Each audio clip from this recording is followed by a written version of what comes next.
This is the Finding Business Happy podcast with me, Janelle McGrath, the founder of Market Veep. This show is all about helping you to live your best life inside and outside of work as a leader in business. Because let's face it, what's important is finding your business happy. Thanks so much today for listening into the Finding Business Happy podcast. Today, I'm super excited to geek out with Jordan Benjamin on all things sales, people, LinkedIn, and how to make an impact on the world. Thanks so much, Jordan, for joining us today. Super excited to be here, Janelle. So let's maybe start with, you are the CEO of My Core OS.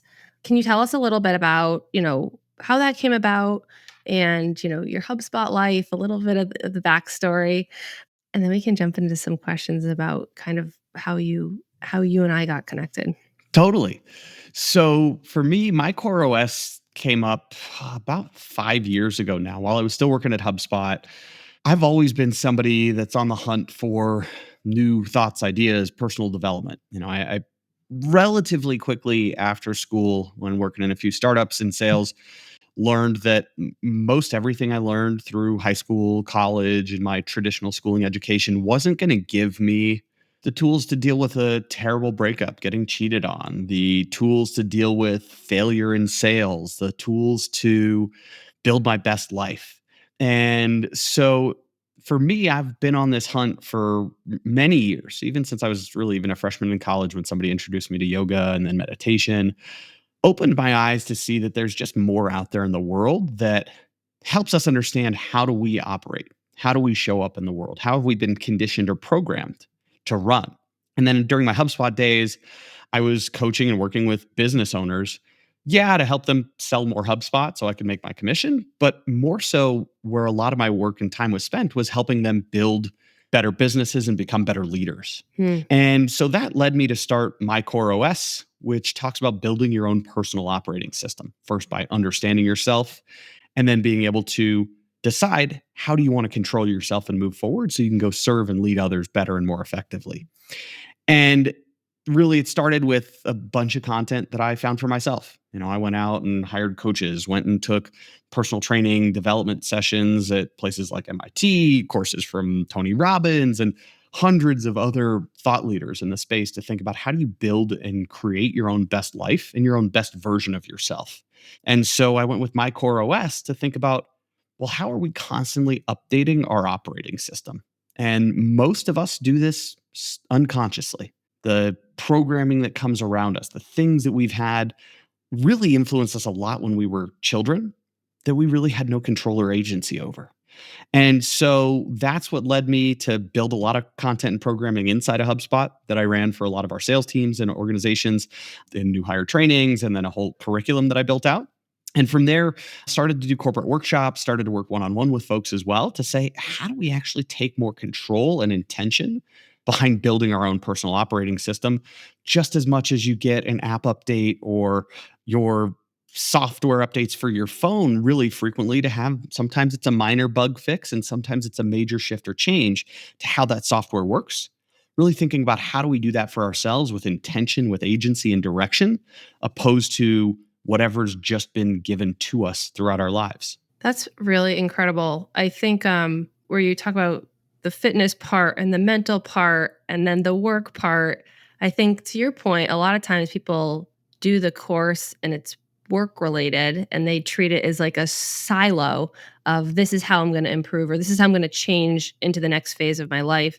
But how you're treating it is a much more holistic approach, which treats the whole human, which is pretty incredible.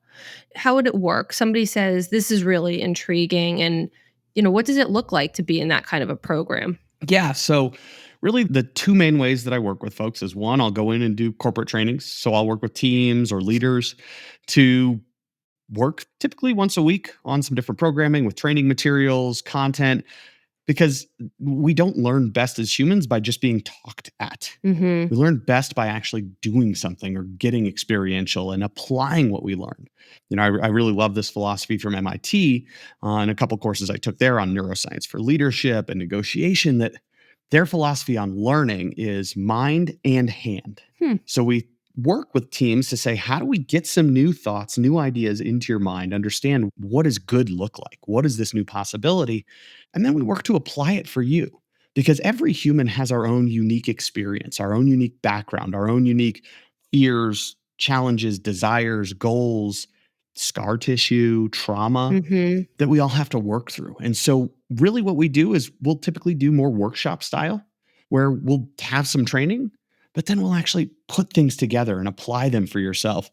And what's really fun with teams, especially, is when we can connect those folks on a level that goes beyond just what did you do from a metric standpoint for your job and look at that whole human to Mhm. say, how do you move forward? So typically I'll work with folks anywhere from 4 to 12 weeks with Okay. these corporate programs. And similarly, I do a lot of one on one work because some folks really want to invest in themselves and say, how do I take control of myself and have really customized, personalized approach to doing it? So I'll usually work with those folks one on one, Zoom calls, typically once a week at least, and Mhm. then text where I've got tons of different exercises or tasks that folks can do to go in and actually apply this stuff for themselves to chart that path for their own lives a bit more effectively. Very cool.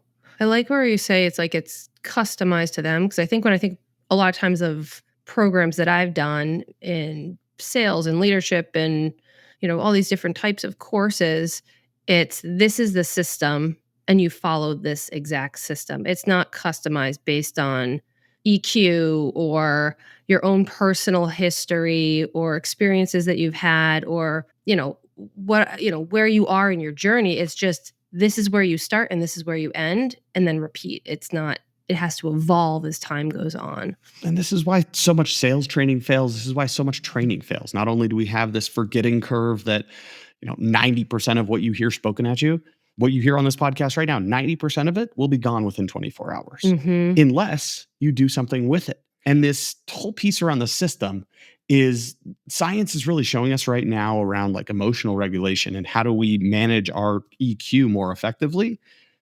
We don't know what the exact system is. I can't have a conversation with you and say, oh, out of the 6 different tools that we have for this is the exact one you need.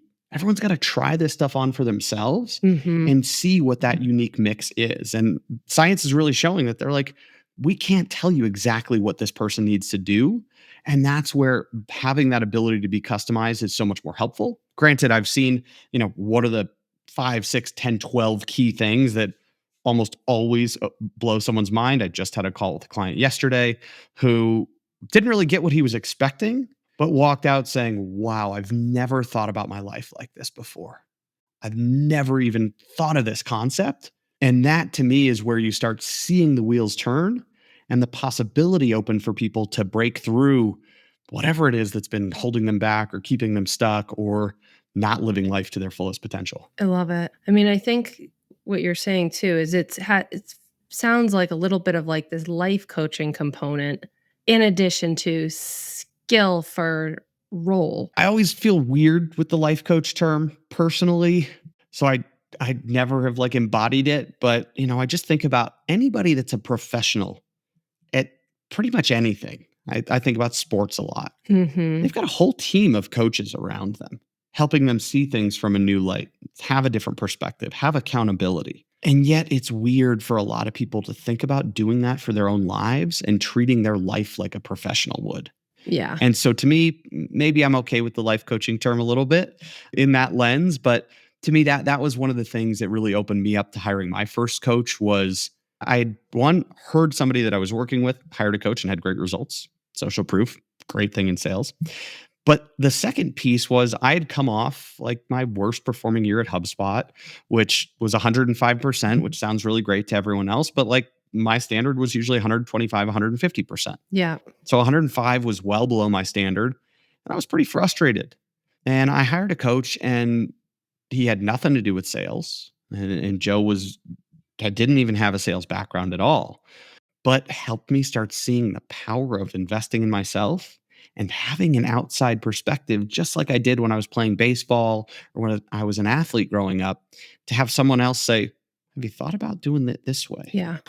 Mind blown. Yeah. We've had a business coach for the the same business coach for the last 5 years, and before that, I had a business coach when it was just me one-on-one, but now we have it where the team is involved, and I like to think of it like it makes you feel less crazy because it's somebody else who has already lived it, seen it, experienced it, and you start to feel like, "Okay, like, this is a normal emotion, reaction, guttural response," and, like, there are options to make it less stressful, have less friction, all of those things.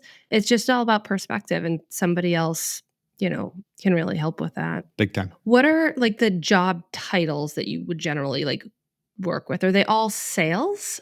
Are they CEOs? Are they a mix? Across the board. Really, what I work on can apply to anybody in any role, but the majority of folks that I spend my time with are sales leaders, managers, directors, and then CEOs, business owners. That's who I spent 9+ years with at HubSpot, is talking to business owners.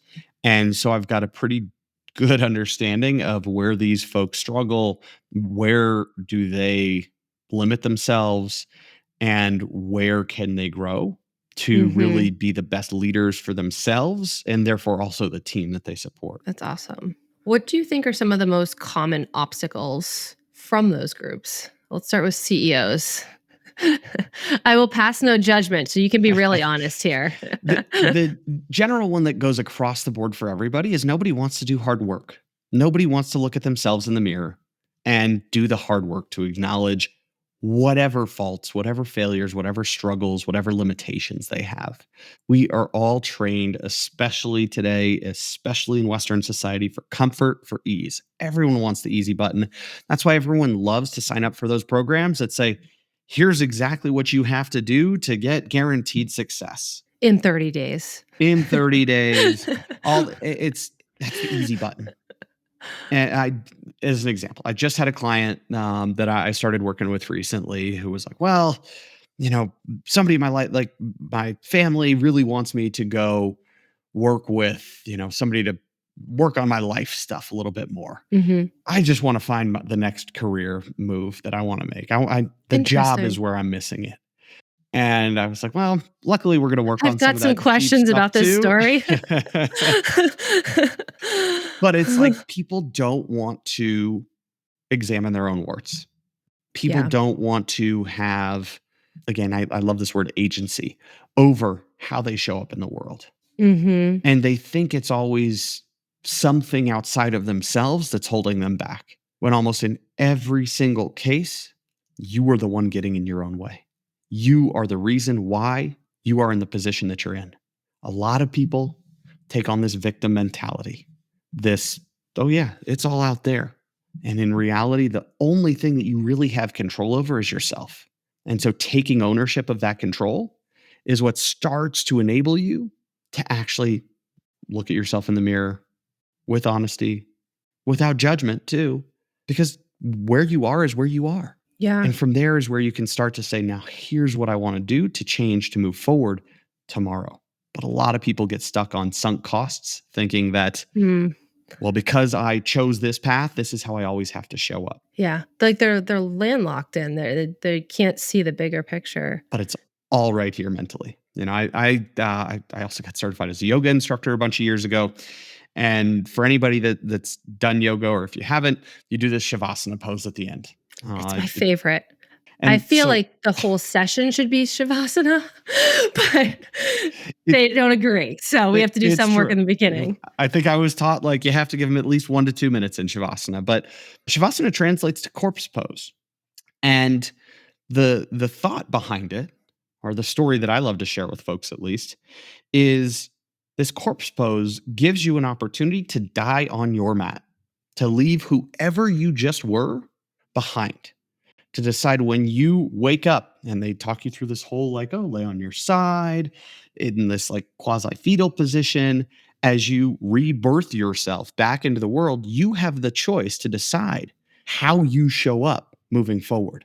But most people really struggle to think that the sunk costs, whether it's the degree and the student loans you have, whether it's the business you chose, whether it's the way you decided to react to somebody yesterday, that doesn't mean you have to show up as that exact same person in the next word that I say, let alone the next day, week, month, or year.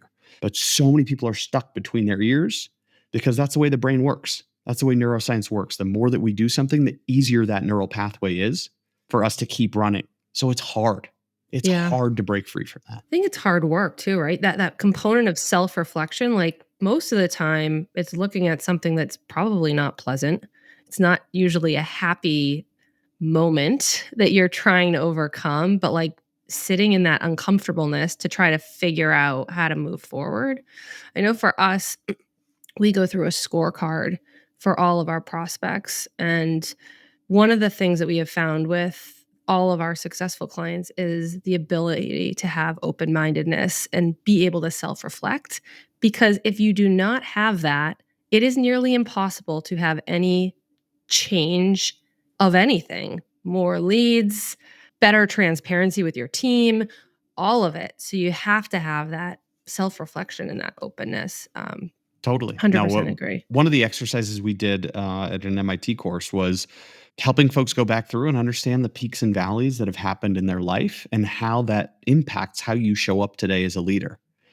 And I've got a bunch of stories that are too long to share for this, but the stories that I heard folks We need a share, coffee yeah, date after this. I mean, or I could just fly to Vail. come on out, come on out. We love having house guests.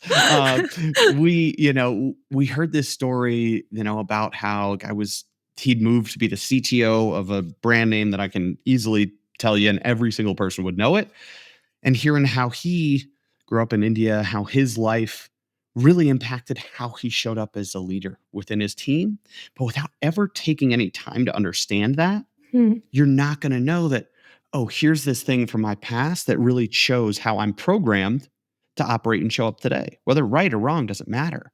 But this is where folks really struggle. And the framework that I love to use with leaders is fundamentally we're all leaders in our own lives. But one, know yourself so you can, two, control yourself, because then three, you can understand others better. And four, you can actually go do something for others and lead more effectively. But if you don't have that first foundation, this is where everyone's trying to build their house of their life Mhm. by putting nice windows on, by putting a sweet TV in the kitchen or whatever it is, before they actually have the foundation built.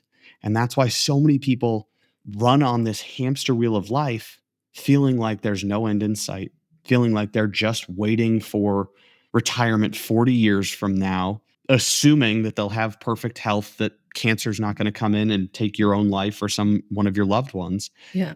And we live in this fantasy. And this is why so many people struggle to actually live a meaningful or purposeful life because they take every single day for granted. I couldn't tell you why I'm going to wake up tomorrow. I believe I am.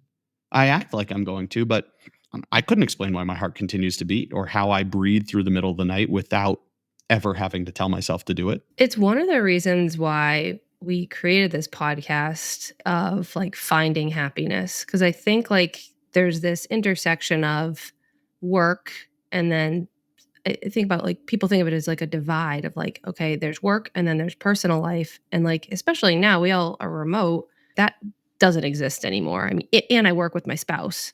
So like there's no balance or divide of any kind. It's like the Wild West. And so, I agree with you. I think about what that really means to live a happy, fulfilled life and like why are we settling if we're not trying? It doesn't have it's a journey, right? It's not like it's a destination to get there, but like we should be actively trying to focus on happy every single day. There's three main thoughts that come up for me with this. I'm going to try and keep them short. But one, happiness is a skill. It's not just something that magically falls onto you. One of the first exercises I do with clients is we do a 21-day gratitude challenge. I've got a client right now who has a family member with cancer, super nasty stuff. And it's like, can we find anything to be grateful for through this situation? Because if you can find gratitude now when things are really tough, makes it so much easier moving forward. But Mhm. first thing, happiness is a skill. And I love that. school didn't give us any of it. School kind of screwed us up in reality, thinking that failure is a bad thing, thinking that you should always go to get an A on the test, thinking that they gave you all the knowledge you need to create a great life. Second thought, work-life balance you mentioned. It's a load of crap. We are one human. We aren't multiple different people. We aren't I'm not a work Jordan and a personal Jordan. And yes, we have different personalities, different things go on within us. We have different parts of ourselves. But to think that what you do at work does not impact you at home or vice versa is crazy. We have one life, but it's the story you make for yourself that defines how do you find harmony or integration between the two. And the third piece kind of connects to that work life balance, but is authenticity. It's like if you can't show up authentically, you're living a lie. And so that really starts to pull at your ability to lead and work and operate with integrity. I think that one in particular, the authenticity, it almost you feel like an imposter in your own life, right? Like you're literally all day putting up this facade of everything is perfect. And I think, you and I didn't know each other at all. I mean, you worked at HubSpot and my HubSpot rep, Julie Rosenberg, who shout out, love her, One of the BFF for best, life, incredible rock legend. star. Yeah. All hail Julie. But I mean, I think I had seen from her in the posting, and I came across one of your stories, which was so compelling. And I mean, we're in marketing and sales, right? So we see lots of stuff. But your post was the very first post that I have seen that made me actually stop in my tracks and say, this is something different. And it was so compelling. And I thought about it for like weeks and weeks and weeks. And so, do you mind sharing, the story of your dad? Yeah, no problem. Well, problems because it's still emotional for me, years later. But that's again the best way to connect with humans is by showing that you're an imperfect human that has struggles and has challenges going on in your own life. Because once you do that, you start to find out that one, you're not alone, and two, there's so many other people that have something going on. And so for me, my dad one was like my hero, my person I spent the most time with, like went to for every business question, life question, everything of the sort. And he had cancer twice when I was pretty young. First time 9 right after my parents got divorced. Pretty nasty cancer. I think he was like 30-40% likely to get through it. Made it. Great. Had some cool experiences, learned a lot. Came back again when I was 15 or 16. Made it again, like miraculously. And then I guess I was in my 30s. I'd been at HubSpot for a couple of years, and all of a sudden, he started having all these health problems that the doctors weren't sure what was going on. At first, they thought maybe it was cancer again. They thought, oh, it could be all these other things. And so he struggled. We took many trips to Mayo Clinic and ended up finding out he's got this thing that nobody had ever seen before, for the most part, like 50 cases ever in the world globally. Wow. Mayo Clinic was like, I have no idea. We thought they were going to, it was like, oh, Mayo Clinic, they're going to be the saviors. Mhm. Somewhat reality of the medical system. They're like, there's just not enough of these cases for us to like justify going crazy research, opening up everything for it. Probably because there's not enough money in it, which is okay. I get it. I Mhm. understand how the world works. But long story, a little bit longer is I was chasing President's Club at HubSpot. That was usually my goal every year was like, how do I get to President's Club? What do I need to do to show that I'm top of the top? And I kept grinding to say, okay, well, once I hit President's Club, we're in December, and I'd been taking trips with him to Minnesota. I've got pictures of myself working with him by the hospital bed, and like being able to have remote work. I still believe I'm super fortunate and super lucky to be able to have had that flexibility and time. And Mm. HubSpot was really fantastic for me as a place to be during this time while I did a job interview for a new job sitting in the hospital. My And gosh. I just was so convinced that like, I've got the opportunity to keep pushing through this and I want to achieve and I can do this. And December is an interesting time, Christmas, holidays, end of year, Q4, all this stuff in sales and business and life. Also, it's his birthday was Christmas Eve, just to like make Oh my things even more gosh. interesting. And I finally got to the point where it was like, okay, he's going downhill pretty quickly. Like, I need to ask for. We got through the year, missed President's Club by like a fraction, and got to the point where I was ready to be like, okay, like, hey, HubSpot, I need to go on leave. I like have to be here to be able to fully be present and take care of him and not yell at him when I'm on a phone call, being like, I'll help you in a few minutes. Mhm. But by the time I'd asked, they came back to me a couple days later and were like, hey, can we get some additional clarification? And by the time that they got that email back to me, he'd already passed Just away. so heart-wrenching. And one, I still, yeah, of course I'd change things. It sucks. There's no way around it. That's what I tell absolutely everybody that deals with loss. It sucks. There's no great words. There's no stuff that like makes it any better. The other thing, while we're on this topic of loss, that I found super helpful is like the pain that I still deeply feel as we are talking about this right now is because there was so much love. And just as you think about the yin yang symbol, I was reading about this the other day. Like it's this beautiful picture of dark black that contrasts white, and you don't have the white, the bright, the joyful times without understanding the dark. And so that was some of my story. And when I went through it, with close friends, all of a sudden I found many friends that already lost a parent. I'd found these other folks Mm. that I'd had no idea about.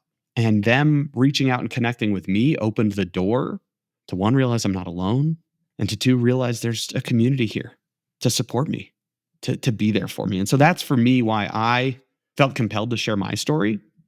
And because that's also the best way to connect with humans is when you can be authentic, when you can open up and share who you are as a totally flawed, totally imperfect human being.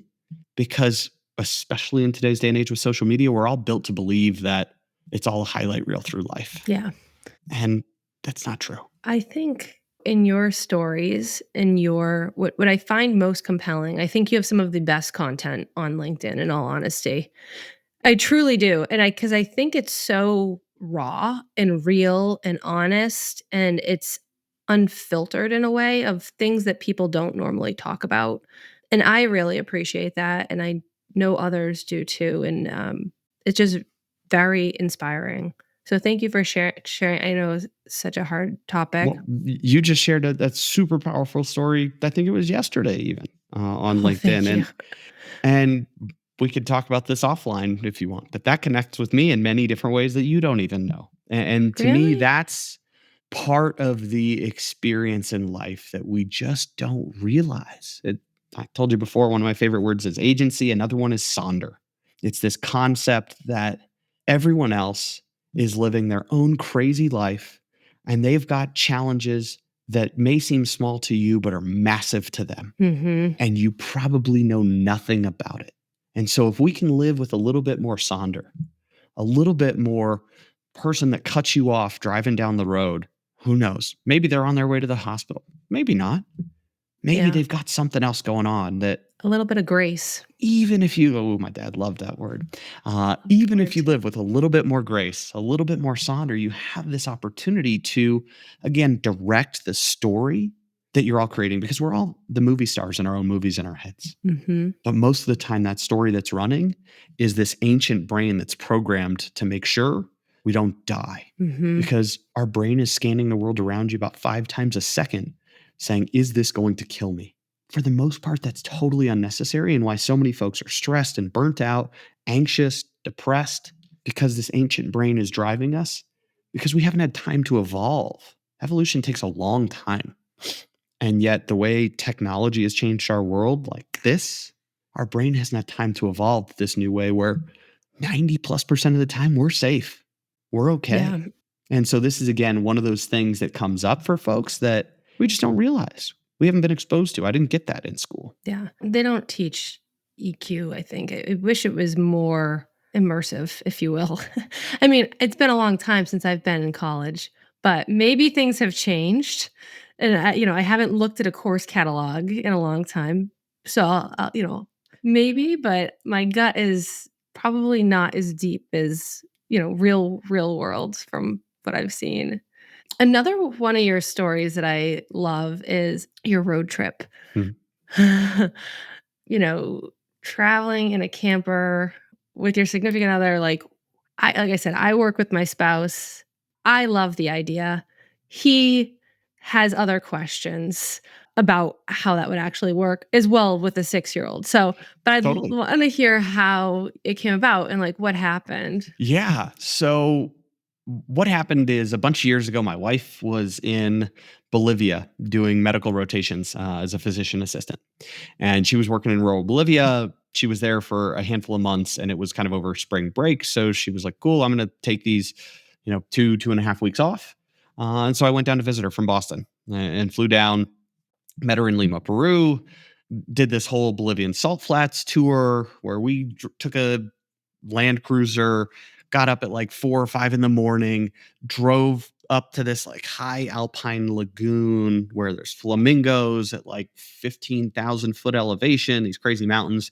And we were the first car to pull up there, aside from a tiny little old VW Combi, where this couple was getting out, stretching, making coffee. You could tell they'd slept at this place as the only people in this like stunning location that an hour or two after we were there was going to be inundated with tourists. And that planted this seed. And that was 2015, probably 16, that really took a while to germinate, where we then had said, okay, pandemic time, or well, we'd said like, oh, we want to go to Patagonia. We want to go to South America again. We want to go explore and hike. We were thinking we were going to go in March of 2020. Obviously, that couldn't happen when the pandemic hit. And so Surprise, there were surprise. shocker. And so over that time, this like dream started to come back a little bit by bit. And it wasn't this like, great, we have to go. It was this, ooh, maybe we should go. Maybe we should do an extended trip somewhere. We got married a couple years later, took a short honeymoon. I got COVID on the honeymoon, all this stuff. And it was like, okay, it was still like not the dream. Romantic. Yeah, right. It was wonderful. And so, I'd been at HubSpot for 8 plus years, had, realized I'd gotten pretty comfortable. And comfort is the cousin of complacent. And my wife had transitioned jobs and had, I'd say burnt out a little bit working in the emergency room, taking care of folks, like brutal work schedule. For folks that haven't spent time with a loved one that's in the healthcare industry, one of the least healthy professions to be in. So share some love with any healthcare workers anytime you talk to them. The amount of work they put in to help you feel better is bananas. Plus the mental burden that they carry Oof, after they leave their job is heavy, immense. heavy. And so we got to the point where we were like, you know what? Let's take this extended trip. Let's buy a truck in South America. Let's look at some trucks. Let's see what this looks like. We'd never we camp quite a bit, but like we're not like big backpackers or anything. It's like cool. We're gonna pull the car up, pull out a huge tent, and all these things. We'd never spent the night in a van or a truck ever. Found a truck online on a Facebook group from a Dutch couple that, funny enough for the story, I'll keep it short, but they bought it off of a 70-year-old Chilean woman who had always wanted to travel Chile her entire life, had always wanted to explore the country. Her husband never did. So once he died, she bought a truck, built a camper on it, and traveled Chile and South America every now and then for 7 years off and on, which also gave us the strength to say, 7-year-old woman can do this, so can we. But we ended up getting a truck and driving around South America for what we thought was going to be a couple months, turned into 6, 12, and then I think we ended about 17 months driving all around Chile, Argentina, Brazil, Paraguay, Uruguay, and really kept a mantra during that time of we do hard things that enabled us to build comfort with discomfort, to build resilience, to throw ourselves completely out of the normal path of life that, again, school has conditioned us to Mhm. think is what leads to a successful or happy life. But, a couple other pieces that tied into pushing us to do that. One, My dad passing away a couple years prior. He and I always took road trips. That was one of the big things we did when he got cancer the first time is we took a road trip from Colorado all the way back east to see pretty much all the old baseball stadiums because we were both big baseball guys. I So love road your tripping post on the singing. on the road again. And then I also had a friend whose mom had cancer, beat it, got to retirement. Her and his father were like, finally, like, now we're ready to live the life of our dreams. Now we're ready to go out. Cancer came back, gone. Oh, And to me, it's just this tomorrow's not a given. And I also am a big Tim Ferriss fan. And he talks about like, how do you build in mini retirements opposed to waiting and hoping that 40 years from now, 30 years from now, you'll have the health, vitality, life partner, all these things. It was like, go take a break. I'm a big proponent and clients that we work with, we talk about how do you work in sprints, sprint, rest, and reset. And so that got us to the point of going and exploring South America, and even funny enough to the point, we've got an Argentinian father-in-law staying at our house today, who's 60 plus, and thanks to that time in South America, I could already speak some Spanish, but he and I got to stay up last night and a couple nights since he stayed with us until 11 o'clock midnight talking. He speaks virtually no English in Spanish about life, about philosophy of life, about how do you expect things to happen. And for him, he had a heart attack a handful of years ago. my gosh. We got to talk about how that changes his perspective on life. So, too many stories to share about the adventure, but some things that, again, help create my own personal operating system. How every single day, you never know what that experience might be that will change it or shift it. But even last night, the conversation, thinking about, literally wrote in my journal this morning, wow, dad would be so proud because he was one of the ones that wanted me to speak Spanish and imparted that on me. And it was like, man, if he could see this now, he would be so proud and so happy. That's awesome. I'm sure he would.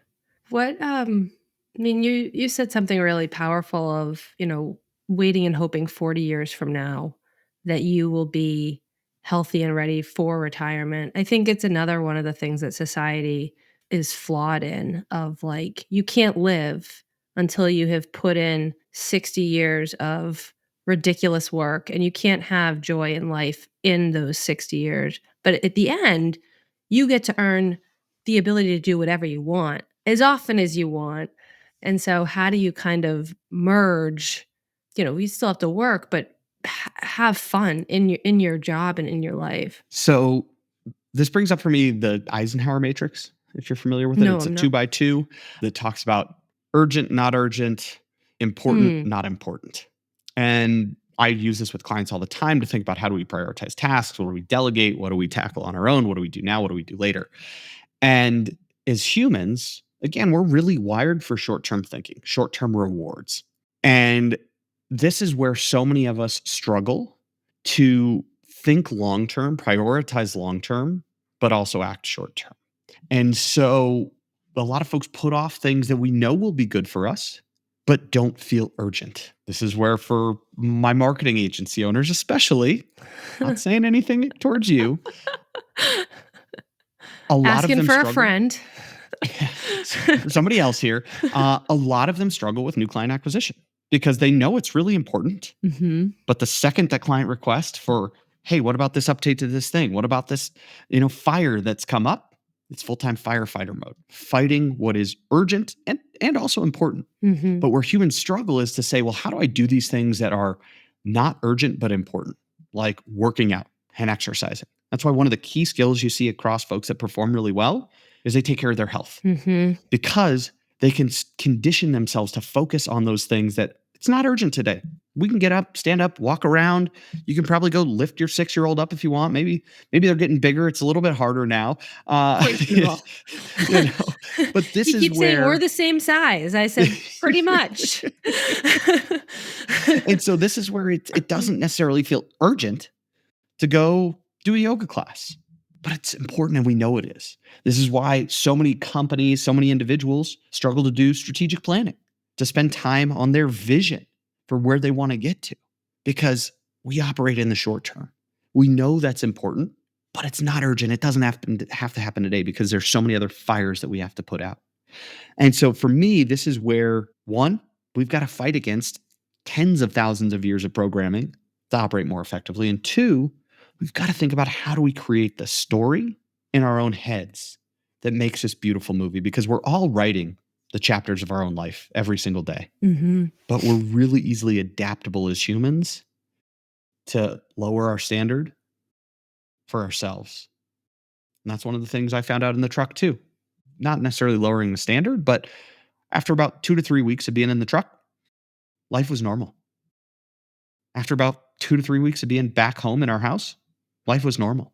And we're incredibly adaptable as humans to a fault, to the point where it can convince you that where you're at is where you're going to be. And you lose the agency, you lose the challenge for yourself to grow and to give your best gift to the world. That might be my favorite quote here that we're gonna plaster everywhere. That and I love it. happiness is a skill. I think that that is such a great way to look at it. I have one more story if you have time to share, Yeah, yeah, is yeah, of living course. with monks in Thailand. Yeah. So I mentioned before, a friend got me into meditation freshman year of college. He shared these CDs with me that played CDs. I'm just going to date myself a little bit there. I saw a cassette the other day and I was like, "Wow, how far we have come."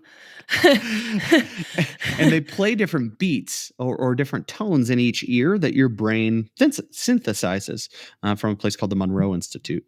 And that opened my mind really early on to meditation. I got into yoga a lot.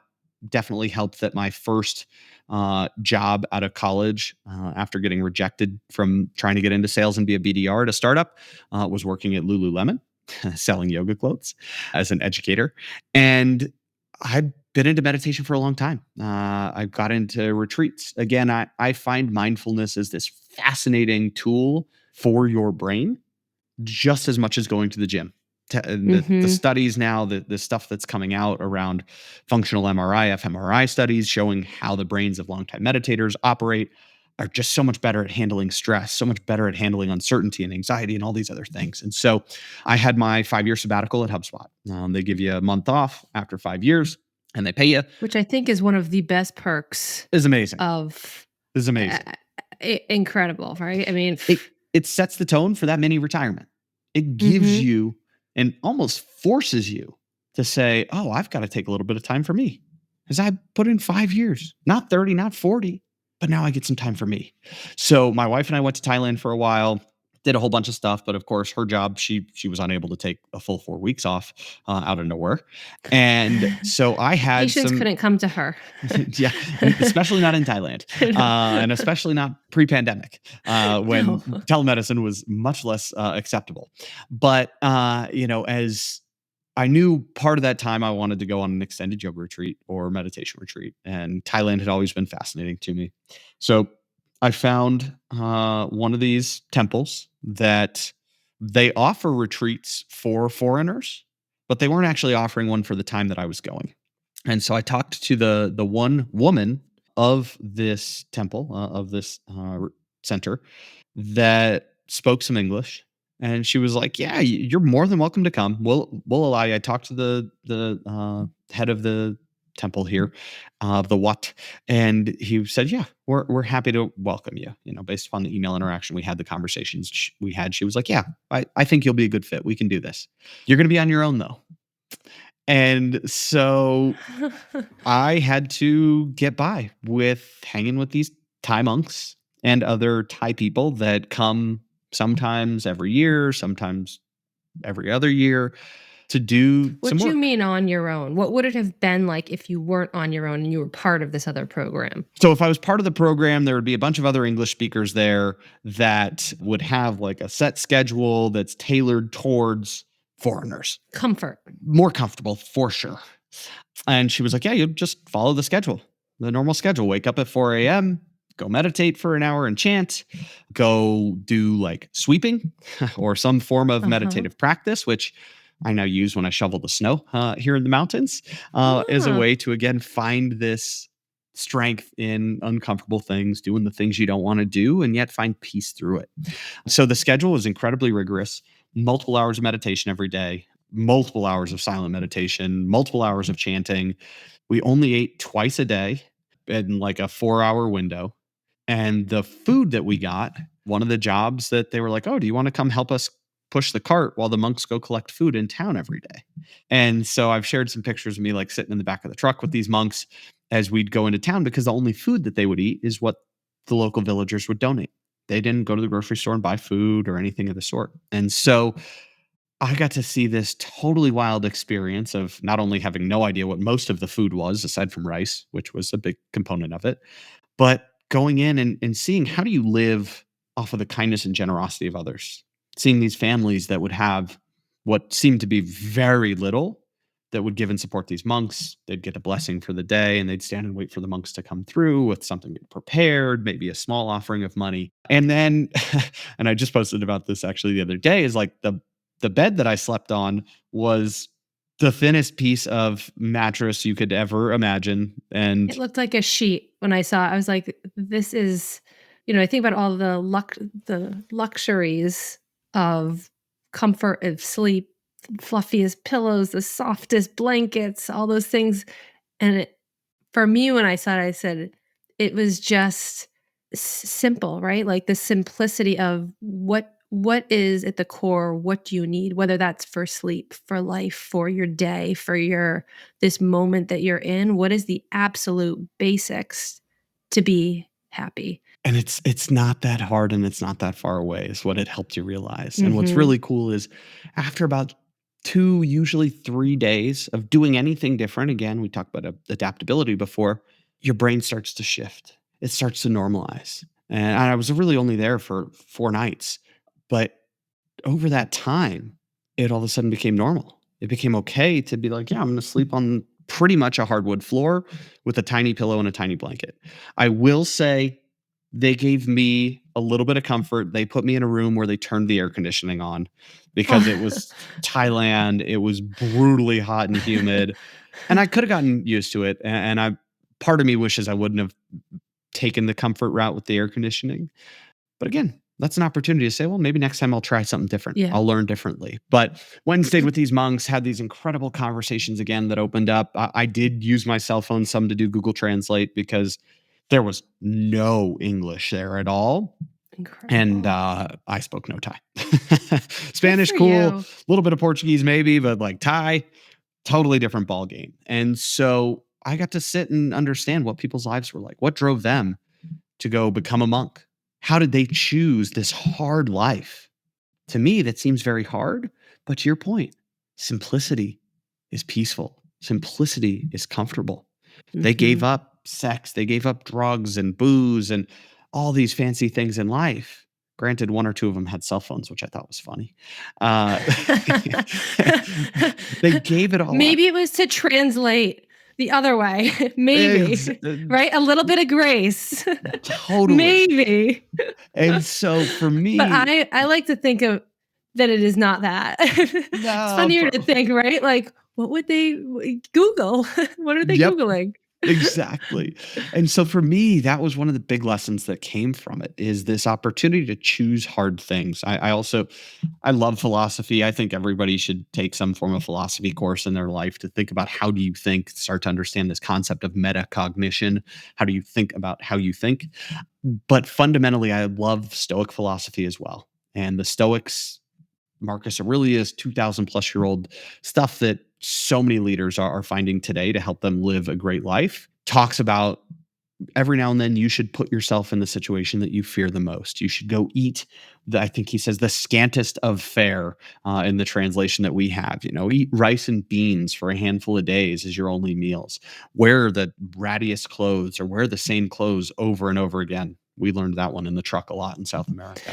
I had one pair of jeans during that time. I did have other pairs of pants, one pair of jeans though, and it was like, oh, I don't need the 6 pairs of jeans that like I think everyone's going to judge me or care about in my life. Mhm. And it's this concept of how do you choose your hard? And if you can choose hard intentionally, even when times are good, you'll find that one, the stuff that you're most afraid of typically isn't that scary. You can still survive, you can still persevere through it, you can still thrive through it. And two, it gives you that ownership. to say, I chose this and I did something hard, even though I knew it was uncomfortable. Whether that's in sales, you make cold call prospecting, whether that's in life, you go take a cold plunge or go in a sauna, or whether that's the leader that says, you know what, I'm going to show up with, shout out Kim Scott, radical candor. I'm going to give the tough feedback to this person, even though I'm scared. I'm going to show up and do it anyway, because it's not about not having fear. It's about being able to dance with that fear and Mm-hmm. show up through it. That's what gives us the skill and the power through life. It's not just going and getting an A on the test or checking the box if I completed college. Yeah. It's about choosing your hard and being able to show up through it, even when you're scared and you're terrified, because that's what forges resilience and the skills that ultimately build happiness in business and in life. So true, right? Challenge builds champions. All those little Totally. pieces. So, what does finding business happy mean to you? To me, it's all impact. It's how do I positively impact those around me? How do I share my failures, my struggles, my shortcomings? So maybe it's a little bit easier for somebody else. How do my mission is to really share with others the tools and the support to build the best version of themselves and to build a great life. And so for me, it's that positive impact that really defines happiness in my world, in my life. You're doing it.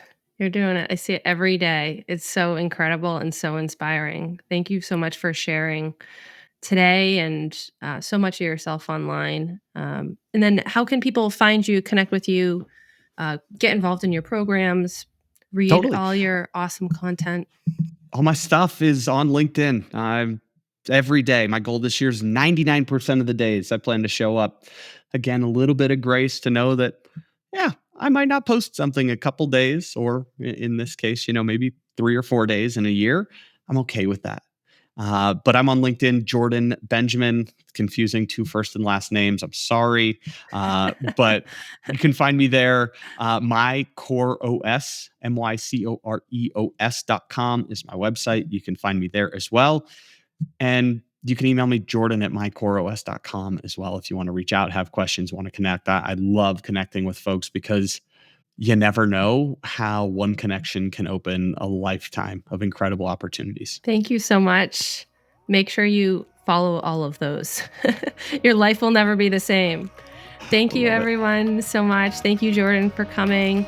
Appreciate everyone for listening in on this episode of Finding Business Happy. Until next time, have a great day. Thank you for listening to Finding Business Happy with me, Janelle McGrath, the founder of Market Veep. If you want a roadmap to finding and keeping your business happy, download our free guide now at marketveep.com/happy.